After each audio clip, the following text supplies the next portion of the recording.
We're here for part 3 to find out what happens to this plate we're making after we take it out of the first firing. You might remember me decorating this plate in our last video.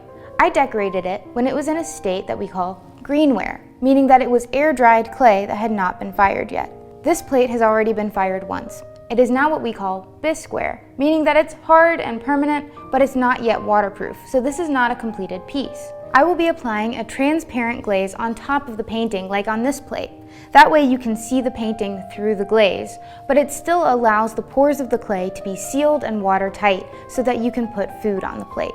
The glaze we use today may look like an awkward Pepto-Bismol pink, but it's actually going to fire into a transparent glass that you'll be able to see the design through. The pink is created by an organic additive so that I can see where I'm painting, but in the hot fires of the kiln, that pink will burn right out. A plate like this could be dipped in the glaze, or the glaze could be brushed on, and it's going to take about 3 coats to get nice even coverage across the surface of the plate.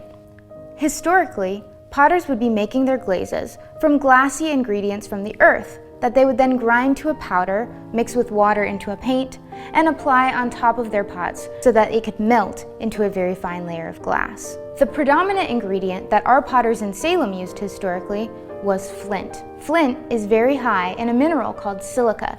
Silica is essentially the glass that we're trying to get. The problem with silica is that it melts at a very, very high temperature, hotter than what our clay plates can actually handle.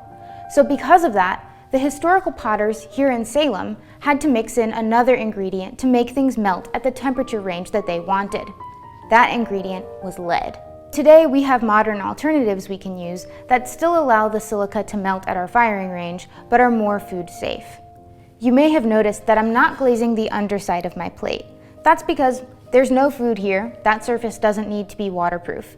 But most importantly, when I put these plates in the kiln, that paint is going to melt into a fine layer of glass, and it's going to stick to anything it touches. If I have glaze on the bottom of my plate, it could actually glue itself to the kiln shelf, and then the only way to take it out is with a hammer. If you've ever done pottery in an art class before, you might know that pottery glazes often change colors after firing. This is because of a process called oxidization. The ingredients we use for colorants in our glazes often interact with oxygen or the lack of oxygen during firing, and this causes a chemical reaction that changes the colors. When we're working with pottery, we're not mixing colors with colors, we're mixing chemicals with chemicals. Now this very pink plate is ready to go back into the kiln and be fired a second time to around 2000 degrees. Come back for the reveal to see how it looks.